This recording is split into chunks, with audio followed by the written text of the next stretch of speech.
All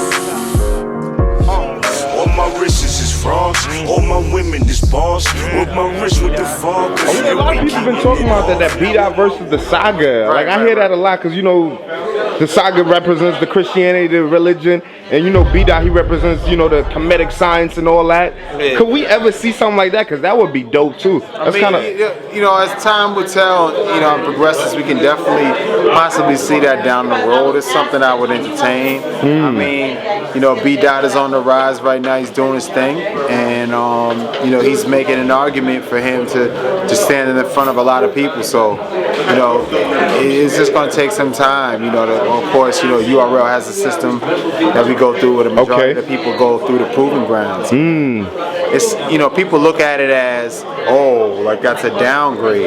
Any proving grounds event that you go to, for one, has more people than a full event of another league that you might say, oh, it's a big, you know, it's a big thing.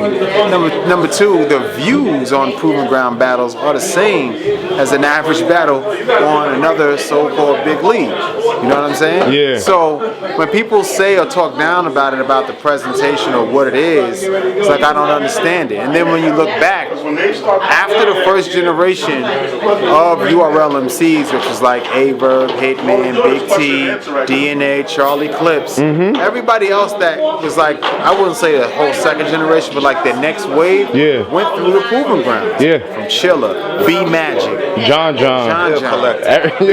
Anybody you could possibly think of that's out, you know what I'm saying? Big K, everybody. All these guys came through the proving ground system, and they're all doing well. They're all successful. They're all household names, and they've all moved on. But you can't name too many people who are out here that are getting booked that didn't come from the proving grounds. You know, without, you know, of course, the people that come from other countries, you know, and they have the luxury of getting the top stars placed in front of them, even if they don't have a name yet.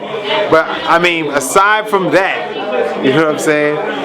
You can't name anyone else that is really flourishing without going through the proving grounds. Not one, maybe there's one, Daylight. Okay. But other than that, you can't name one that's not out here that hasn't gone through that stage.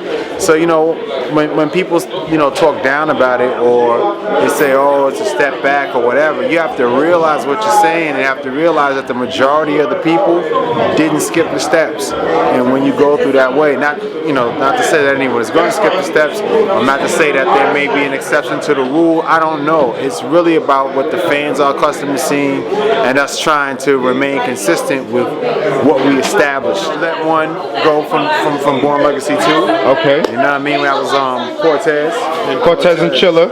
Cortez and Chilla. Yeah, we working. And then listen, come tomorrow, you're going to see Mike P and Tink the Demon. You're going to get a double feature. You're going to see a PG that was shot recently too, I believe with Snake Eyes and Roller. So you're going to see those two battles tomorrow. And then later in the week on Wednesday, we should have another double feature. And by Friday, we'll have another double feature. And I know y'all waiting for that Mike P. I mean, Rum Nitty. Y'all waiting for Rum Nitty? Yeah, man.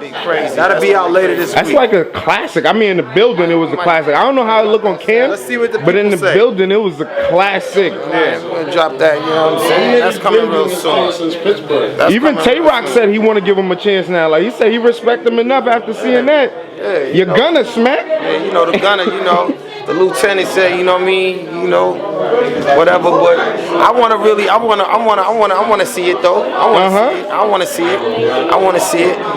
You know what I mean? I love to see that one. Gumboys flinging, punchlines, heavy punches. I like that. I like the aggression in that battle. Word. Yeah, exactly. You know what I'm saying? They both aggressive. So I love to see that one. That's gonna be a fun one. I predict that as being a future classic. Word. You versus NWX. I remember when you called them niggas out. Like, you came out like NWX. You called them niggas out versus John.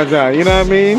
And I know, you know what I mean, it's a little bit of personal mixed with some you know, just some battle rap shit. It ain't all personal and shit like that, but how's it gonna be when you get on that stage and you gotta look at K-Shine in the face?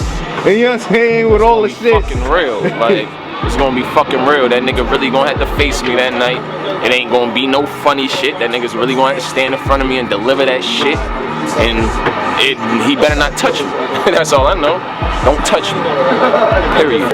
And Surf, man, I just got 2 questions for you, man. I just want to know, man, is you and Murder Mook ever really gonna go down, man, or is the money and the politics just fucking the shit up? I mean, the money and the politics always make it complicated, but you know, I mean, hey Jay, don't forget me, bro. I'm about to say, I mean, the money and the money and the politics are always complicated, you know what I mean, type shit. But I mean, as far as somebody from our generation, he kind of got to come across me. So realistically, it should happen. You know what I mean, whether he battle hollow first or second, but you know.